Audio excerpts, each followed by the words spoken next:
అంగికి ఒక జేబు, పాయింట్కు 3 లేదంటే 4 జేబులు. అప్పట్లా దొంగలు పైసలు కొట్టేయకుండా బెల్ట్ ప్యాకెట్లు కుట్టించుకునేది. ఇక అంగీలకు లోపట జేబు కుట్టించి అండ్ల పైకం దాసుకునేది.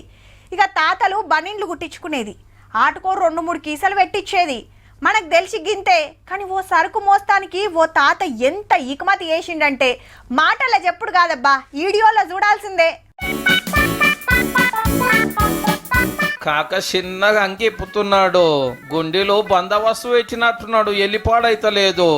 అరే సైసరా సారు కాకనే ఇడుస్తాడు గాని లోపట కర్రె పని తొడిగిండు, అది కూడా ఇప్పబట్టే. అగో గంత బరువున్నది ఏంటిది సారు, జర్రిటు చూపియి. హో కొడుకో, జేవుల నిండా మందు సీసాలే, మెల్లెగ దించు సారు, ఆయనతో వలిగిపోగలో. ఎంత కష్టపడి మోసుకొచ్చిండో కాక. ఏహే ఇంకా దోతేమిప్పి చూపిస్తావు తీయి, నువ్వు ఇట్రా కాక, సారు బాటలు లెక్క పెడుతున్నాడు. నారులో 23 బాటల్లో కాక ఉండేది ఆదిలాబాద్ జిల్లాల. మహారాష్ట్రకెళ్ళి లోకల్ మందు పట్టుకొస్తానికి బందోబస్తు కోటు కొట్టించారు. ఇట్లా కాకుండా ఇంకెట్లా తెచ్చినా చెకింగ్ లో దొరుకుతారు.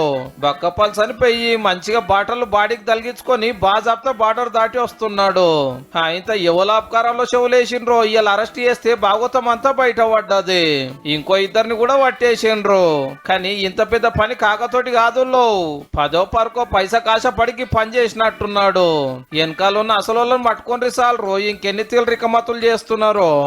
ఏ మాటకా మాట గాని సీసాలు పెట్టుకోవటానికి ఇంత చక్కటి జాకెట్ కుట్టిన టైలర్ ను కూడా తారీఫ్ చేయవలసిందే పో.